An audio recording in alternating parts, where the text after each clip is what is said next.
नमस्कार, स्वागत छ मिशन न्यूजमा। म तेज प्रसाद वाग्ले। विकृति, विसङ्गति र भ्रष्टाचार विरुद्ध हाम्रो खबरदारी निरन्तर जारी छ। दर्शकहरू, वैशाख 12 को विनाशकारी भूकम्पबाट भएको क्षतिका कारण पीडितहरूको बास अहिले पनि त्रिपाल मुनि छ। अस्थायी घर टहरा बनाएर बसेका भूकम्प पीडितहरू स्थायी बासको प्रतीक्षामा छन्। सामान्य खानेकुरा, असजिलो बसोबासका साथ जेनतेन आफ्नो दैनिक जीवन चलाइरहेका उनीहरू सरकारले भूकम्प पीडितको लागि प्रस्तुत गर्ने दीर्घकालीन योजना कोरिरहेका छन्। तर सरकारले गठन गरेको पुनर्निर्माण प्राधिकरण विभिन्न कारणले विवादित बनिरहेको छ। उसले काम थाल्ने अख्तियारी समेत पाएको छैन। भूकम्प पीडितहरूले वर्षायामको झरी, त्यसपछिको पहिरो अनि अहिले जाडोमा कठ्याङ्ग्रिएर जीवन गुजारा गर्न बाध्य छन्। भूकम्पपछि सरकारी निकाय भन्दा केही गैर सरकारी संस्थाहरूले कहीँ कतै पुनर्निर्माणको काम समेत गरेका छन्। तर यही भूकम्पलाई बहाना बनाएर पीडितको कथा बेचेर कामै नगरी कमाउ धन्दामा लागेका केही राष्ट्रिय तथा अन्तर्राष्ट्रिय गैर सरकारी संस्थाहरू पनि हाम्रै समाजमा छन्। यही मध्ये एक संस्था हो लुथरन वर्ल्ड फेडरेसन समेत संलग्न एक्ट एलायन्स। सरकारी संयन्त्र बलियो नहुँदा संकलित रकमहरू पीडितसम्म पुग्न सकेको छैन। वस्तु तथा सेवा उपभोक्ता संरक्षण महासंघले काठमाडौँ, सिन्धुपाल्चोक, रसुवा, गोर्खा र धादिङ जिल्लामा एक्ट एलायन्स भन्ने संस्थाले साउन 21 मई 13,054 सेल्टर बनाएको दावी गरे पनि उनीहरूले दावी गरे अनुसारको भूकम्प पीडितलाई सेल्टर बनाएका छैनन्।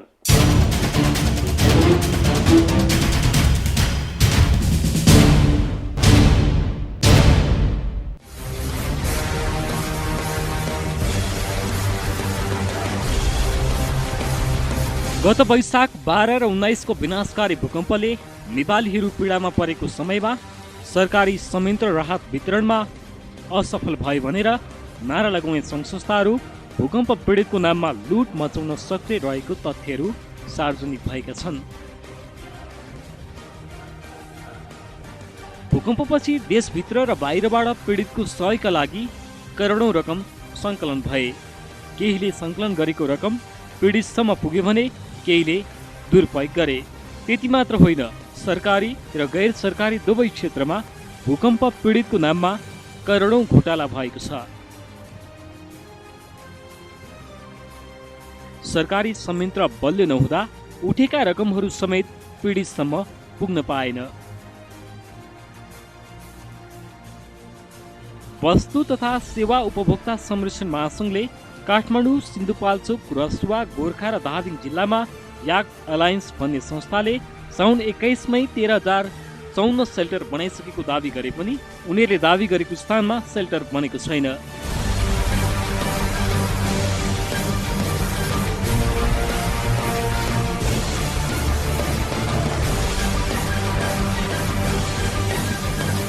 हामीले भूकम्प पीडितको नाममा एक्ट एलायन्स र लुथरन वर्ल्ड फेडरेसन लगायतका संस्थाहरूले रकम सङ्कलन गरी खर्च नगरेको समाचार प्रसारण गरेपछि नयाँ तथ्यहरू सार्वजनिक हुँदै गएका छन्।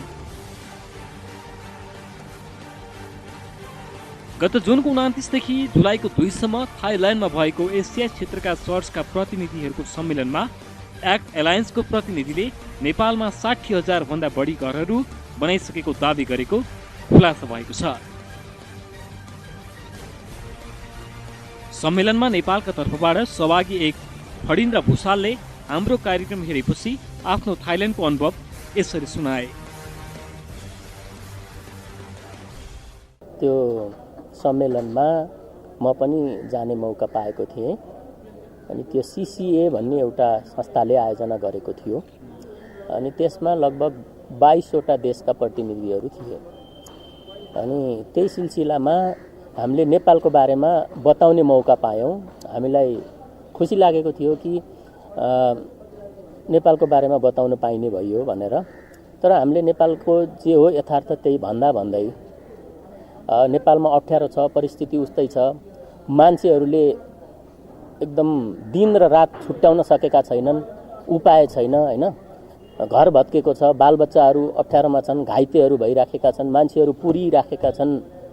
अब खानेकुराको बन्दोबस्त छैन। यस्तै कुराहरू गर्दै गर्दा एकजना एक्ट एलायन्सको प्रतिनिधि जो अमेरिकाबाट आएको महिला हुनुहुन्थ्यो, उहाँले चाहिँ हाम्रो कुराहरूलाई अब्जेक्ट गर्नुभयो। त्यसलाई चाहिँ यो होइन, यो झुट हो, यो झुट बोल्दैछौ तिमीहरू, किन यस्तो झुट भनेको, यस्तो झुट कुरा बोल्ने ठाउँमा म बस्दिनँ। नेपालमा धेरै काम भइराखेको छ। एक्ट एलायन्सले पनि नेपालमा धेरै ठुलो काम गरेको छ। एक्ट एलायन्सले $10 मिलियन त हामीले पठाइसक्यौँ र त्यो पठाएर अनि एक्ट एलायन्सले लगभग त्यहाँ 60,000 घर बनाइसकेको छ भनेर उहाँले भन्नुभयो। अनि हामीलाई अनौठो लाग्यो। अनि फेरि हामीले यो त गलत हो, 60,000 होइन, एउटा घर पनि बनाएको छैन भनेर हामीले त्यसको प्रतिवाद गऱ्यौँ। त्यो गर्दाखेरि उहाँले चाहिँ म यस्तो मिटिङमा बस्दिनँ, मलाई किन बोलाएको भनेर उहाँ उठ्नुभयो र जान्छु भनेर अलिकति त्यस्तो पाराले भन्नुभयो। तर आयोजकहरूले फेरि पनि उहाँहरूलाई सम्झाइ बुझाइ गरेर राखे। भूषालका अनुसार उक्त सम्मेलनमा नेपालबाट प्रतिनिधित्व गर्ने राष्ट्रिय मानवाधिकार आयोगका पूर्व सदस्य समेत रहेका डाक्टर केबी रोकाएले नेपालमा भूकम्प पीडितको राहतका लागि सरकारले ठोस काम गर्न नसकेको र गैर सरकारी संस्थाहरूले पनि प्रचारको काम मात्रै गरेको बताएपछि सम्मेलनमा सहभागी एक्ट एलायन्सकी प्रतिनिधि लेल्सी विल्सनले रोकाएको भनाइमा असहमति जनाउँदै एलायन्सले नेपालमा लुथरन ओल्ड फेडरेसन मार्फत भूकम्प पीडितको धेरै घर बनाएको दावी गरेकी थिइन्।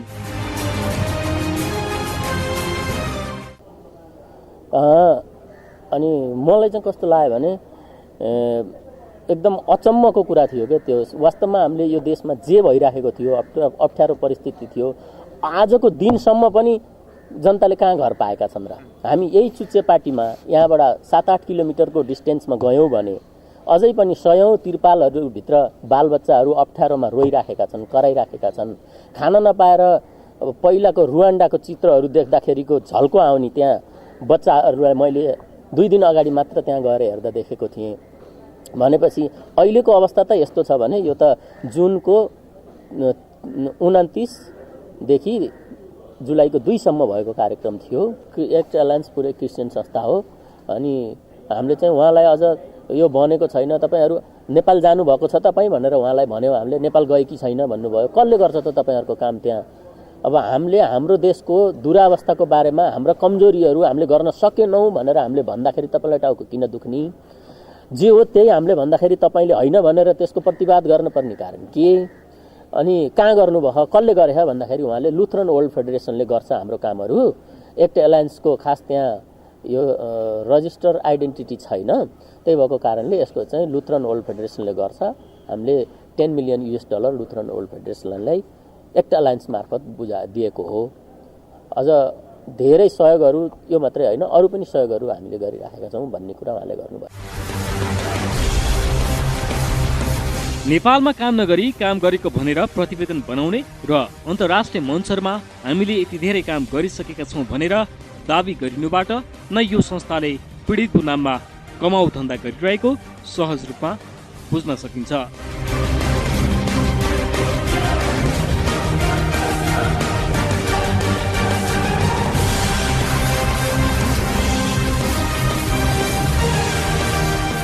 भूकम्प पीडितलाई साउन तेस्रो सातासम्म 95% घर बनाइसकेको भन्दै एक्ट एलायन्सले $22,79,605 माग्यो। त्यही अनुसार रकमहरू पनि सङ्कलन भयो। तर आजका दिनसम्म पनि एक्ट एलायन्सका सदस्य संस्थाहरू र त्यस मातहतका संस्थाहरूले भूकम्प पीडितका लागि ठोस रूपमा महसुस हुने गरी राहत नै वितरण गर्न सकेका छैनन्।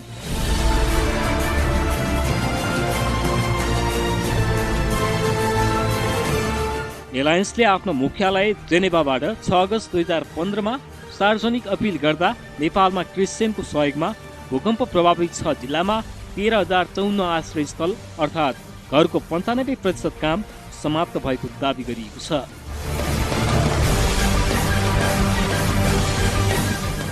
जसअनुसार धादिङको अगिनचोकमा 1,161, स्यालाटारमा 270, सल्यानकोटमा 1,339, ड्यामरुङमा 1,873, जोगीमारामा 300, मारपाकमा 150 गरी जम्मा 5,093 घर निर्माण भएको जनाएको छ। त्यस्तै गोर्खाको अस्रङमा 550, बोर्लाङमा 600, छुवारामा 300 गरी जम्मा 1450 घर निर्माण गरिएको दावी गरिएको छ। त्यस्तै रसुवाको राम्चेमा 636 घर निर्माण भएको दावी गरिएको छ। काठमाडौँको नाङ्लेभारेमा 135 घर निर्माण भएको दावी गरिएको छ। दोलखाको भिरकोटमा 650 घर निर्माण गरिएको जनाएको छ। त्यस्तै भूकम्पबाट सबैभन्दा बढी प्रभावित सिन्धुपाल्चोकको ठुलो पाखरमा 261 घर, पाङ्ग्रेटारमा 297, लार्गेजमा 200 घर, गोल्छेमा 900 घर, बाह्रविसेमा 1152 घर, टेकनपुरमा 500, गुम्साटारमा 584 र सेलाङमा 578 गरी घर 5090 घर निर्माण भएको दावी गरिएको छ। जसअनुसार एलायन्सले 13494 घर निर्माणको 95% काम साउन 21 मै समाप्त भएको देखिन्छ। तर यो घर निर्माणको विवरण प्रतिवेदनमा मात्र सीमित भएको छ। पीडितहरू भने आजसम्म पनि घरबार विहीन नै छन्। विनाशकारी भूकम्पका कारण देशका विभिन्न जिल्लाका नागरिकको वर्षौंदेखिको पुस्ताले सङ्गालेको इतिहास माटोमा मिलेको थियो। सरकारी तथ्याङ्क अनुसार 8856 जनाले ज्यान गुमाए भने 22309 जना घाइते हुन पुगे। नेपाल सरकारले सङ्कलन गरेको तथ्याङ्क अनुसार 6,02,257 घर पूर्ण क्षति भए भने 2,85,079 घर आंशिक क्षति भए। त्यस्तै 2673 सरकारी कार्यालय पूर्ण क्षति भए भने 3757 सरकारी कार्यालय आंशिक क्षति बन्द पुगे। सरकारी तथ्याङ्क अनुसार 8308वटा विद्यालय पनि क्षति भयो। तर नेपालीको पीडा र भौतिक क्षतिको अवस्था बेचेर सङ्कलन गरिएको करोडौँ रकम सरकारी र गैर सरकारी दुवैतर्फबाट किनामिना भएको छ। जुन स्थानका पीडितको नाममा गैर सरकारी संस्थाहरूले काम गरेको भनेर लुट मचाएका छन्, ती स्थानका पीडितहरूले त जानकारी समेत पाउन सकेका छैनन्। भूकम्पका कारण घरबार विहीन भएका लाखौं नेपाली अझै पनि छाप्रोमा बस्न विवश छन्। तर सरकारले पीडितको नाममा सङ्कलन भएको रकम खर्चको बारेमा अझै तथ्याङ्क अद्यावधि गरेर गलत काम गर्नेलाई कारबाहीको दायरामा ल्याउनै सकेको छैन।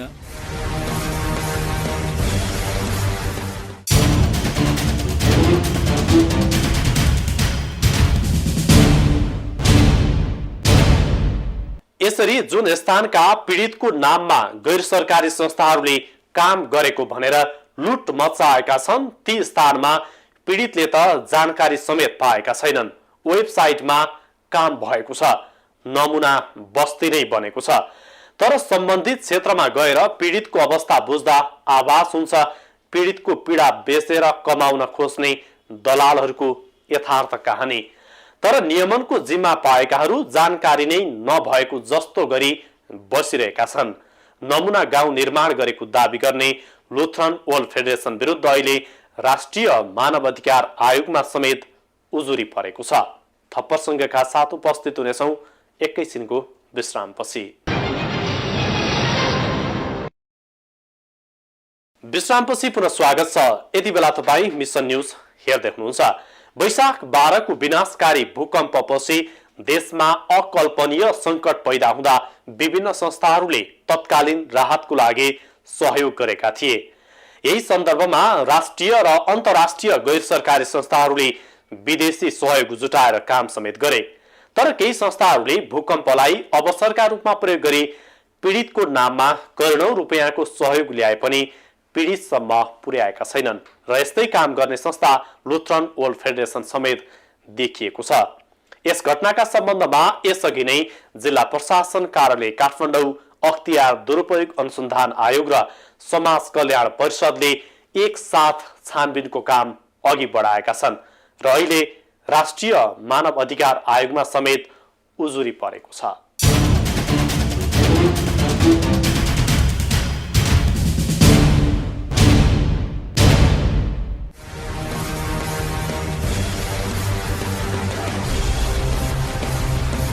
भूकम्पपछिको अवस्थामा विभिन्न सङ्घ संस्थाले भूकम्प पीडितको दयनीय अवस्था देखाएर रकम सङ्कलन गरे। मानवीय सङ्कट आइपरेका बेला सहयोग गर्नु मानवीय धर्म हो भन्दै धेरैले पीडितका लागि भन्दै विभिन्न माध्यमबाट सहयोग पनि गरे।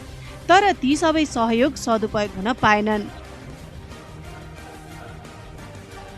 हामीले पछिल्लो समय भूकम्प पीडितका नाममा लुटेराको शैलीमा लुट मच्चाइरहेका अन्तर्राष्ट्रिय गैर सरकारी संस्थाको बारेमा जानकारी प्रदान गरिरहेका छौँ। काठमाडौँको शङ्करापुर नगरपालिकामा रहेको नाङ्लेभारे गाविसका भूकम्प पीडित पुण्य प्रसाद दङ्गालको अनुमति बिना भूकम्प पछिको पीडा र उनको फोटो समेत राखेर नमुना गाउँ निर्माण गरेको दावी गर्ने लुथरन वर्ल्ड फेडरेसन विरुद्ध राष्ट्रिय मानवाधिकार आयोगमा पनि उजुरी परेको छ।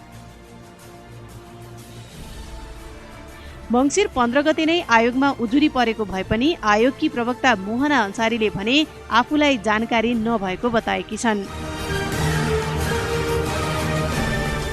कुन सिचुएसनमा छ, कहिले परेको, त्यो कुराहरू मलाई चाहिँ व्यक्तिगत रूपमा थाहा छैन र आयोगमा आउने सबै निवेदनहरू हामी कहाँ आइपुग्दैन। हाम्रो आफ्नै प्रक्रियाहरू छ, त्यहाँ अनुसन्धान उजुरी शाखाहरू छ, त्यो अन्तर्गत रहेर के रहेछ म त्यो बरु बुझ्छु नि।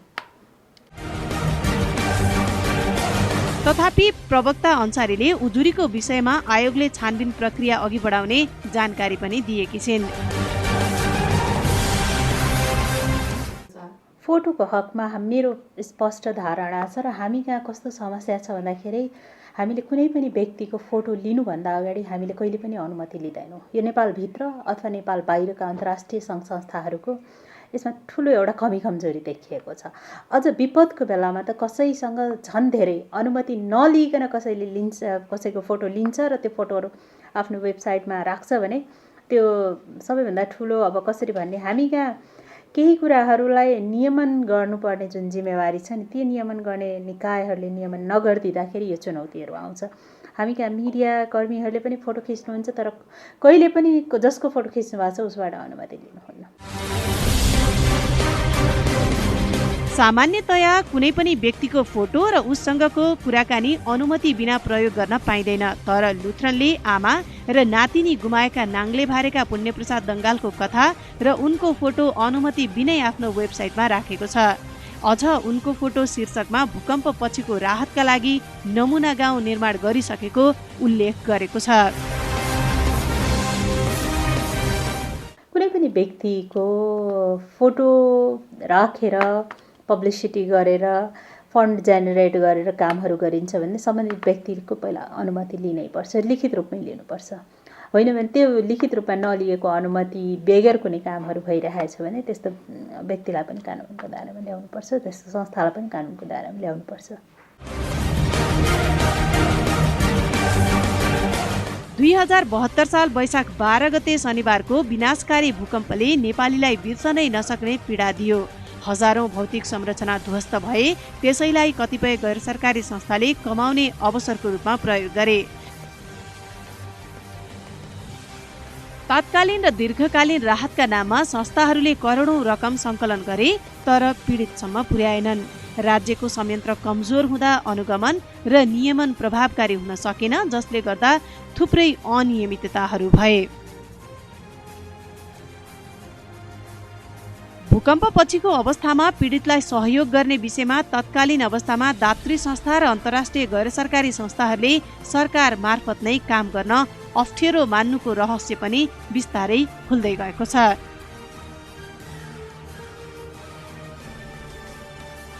गैर सरकारी संस्थाहरूको गतिविधि कागजमा बढी केन्द्रित हुने गरेको तथ्यलाई गैर सरकारी संस्थामा संलग्नहरू पनि नकार्दैनन्।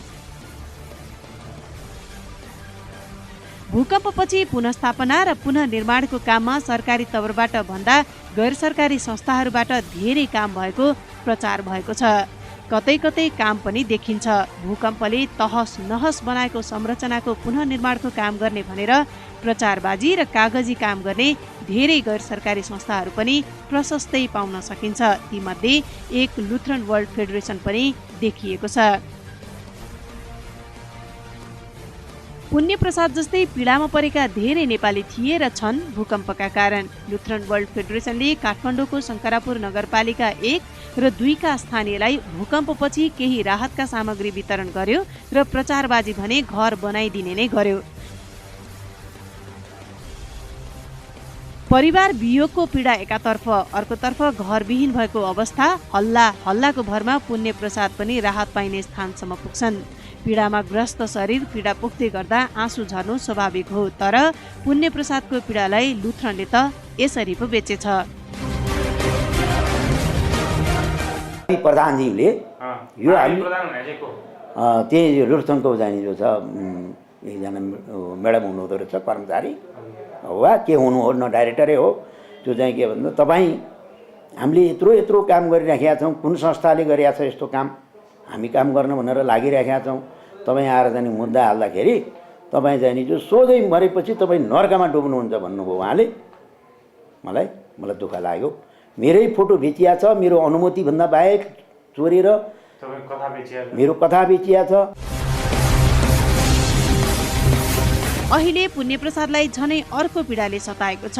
चौतारीमा गाउँले दाजुभाइसँग पोखिएको पीडा एक अपरिचितले अनुमति बेगर नै वेबसाइटमा राखिदिएर करोडौँ रुपियाँ विदेशी सहृदयबाट असुले। अझ त्यो वेबसाइटमा त नाङ्ले भारेलाई नमुना बस्ती बनाइदिएको भनिएको छ।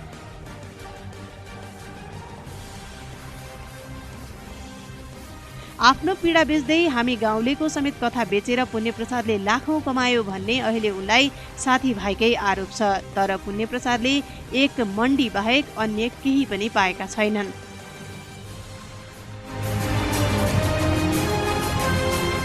मेरा पक्ष होलान्, मेरा विपक्षी पनि होलान्, मेरा इष्टमित्र पनि होलान्, मेरा कुलकुटुम्ब पनि होलान्। अहिले त यस्तो पेसामा लागेर खाएछ भन्न लागिरहेका छन् मलाई। अन्त म जस्ताको तस्तै छु, म तलतलै झरिराखेका छु। मेरो आमाको जल्लान गर्नलाई मैले चाहिँ नि अघिल्लो दिन दुई दिन अघि गएर चाहिँ नि परिश्रम गरेर झ्याला नगरिकन मैले जल्लान गर्न सक्दिनँ। अनि संस्थासँग मिलेर यो तस्बिर फोटो बेचेर गाउँको नाम गरेर यसले जाने लोसङ संस्थासँग मिलेर यति पैसा खाएको छ भन्ने कुरा म अहिले तत्कालीन यी मान्छेहरू पनि म भेडाइदिन सक्छु। पुण्य प्रसादको अहिले माग भनेको मेरो अनुमति बेगर मेरो कथा बेचेर करोडौं कमाउनेहरूलाई सरकारले कारबाही गर्नुपर्छ भन्ने नै हो। यदि गाउँ बनाइदिएको भए पनि ठिकै हुन्थ्यो, तर अहिले न त गाउँ बनाइदिन्छ, केवल ऊ मात्रै रकम कुम्ल्याउँछ र भन्छन् म बुढोले नै उल्टै लुथ्रनसँग मिलेर पैसा खाएको बदनामी भोग्नु परिरहेको छ।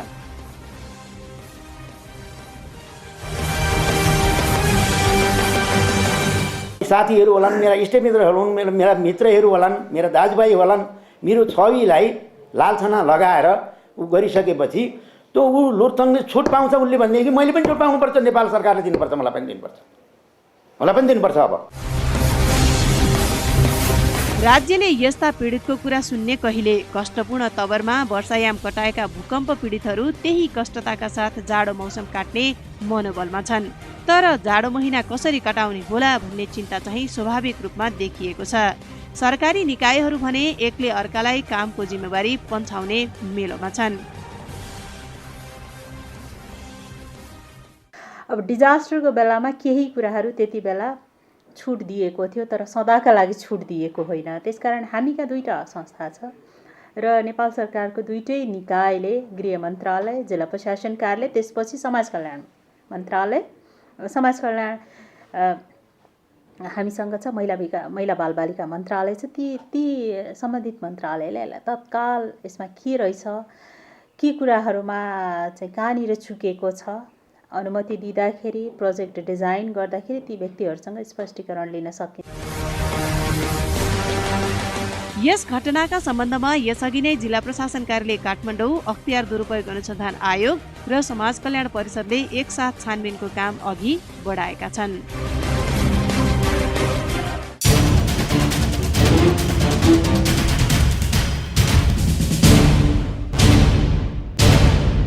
राज्यले यस्ता पीडितको कुरा कहिले सुन्ने?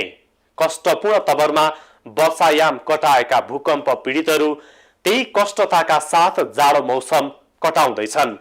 जाडो महिना कसरी कटाउने भन्ने चिन्ता स्वाभाविक रूपमा देखिएको छ। भूकम्प पीडितको नाममा आएको रकम हिनाबिना भएको स्थानीयले गुनासो गरेपछि सम्बद्ध पक्षको ध्यानाकर्षण हुनुपर्छ। सेवाको हिसाबले काम गर्ने गैर सरकारी संस्थाहरू अझ बढी क्रियाशील हुनुपर्छ। तर पीडितको पीडा बेचेर कमाउ धन्दामा लाग्नेहरूलाई कानुनी कठघरामा उभ्याउनुपर्छ। भूकम्प पीडितको नाममा करोडौं रुपियाँको सहयोग ल्याउने तर पीडितसम्म नलैजाने यस्ता क्रियाकलाप र यथार्थको गहन खोजीमा हामी थप क्रियाशील हुनेछौँ। मिसन न्युजमा विषय उठान गरिसकेपछि त्यसको निराकरण नभएसम्म हामी निरन्तर निगरानी गरिरहनेछौँ। सीमित व्यक्तिले सिङ्गो राष्ट्रलाई नै विकृत बनाउन सक्नेतर्फ तपाईँ हामी बेलैमा सचेत हुन जरुरी छ। यस्ता विकृति रोक्न तपाईको पनि सक्रिय सहभागिता आवश्यक छ। तपाईको सूचना हाम्रो कार्यक्रमको स्रोत बन्न सक्छ। त्यसैले विकृति, विसङ्गति र भ्रष्टाचार सम्बन्धी तपाईसँग पनि कुनै सूचना छन् भने हाम्रो टेलिफोन नम्बर 01 50 10 806 वा मोबाइल नम्बर 98 011 60 322 वा news.national@mountaintv.com.np मा इमेल गर्न सक्नुहुनेछ। मिसन न्युज आजलाई यति नै। हामी सबैलाई बिदा दिनुहोस्। नमस्ते।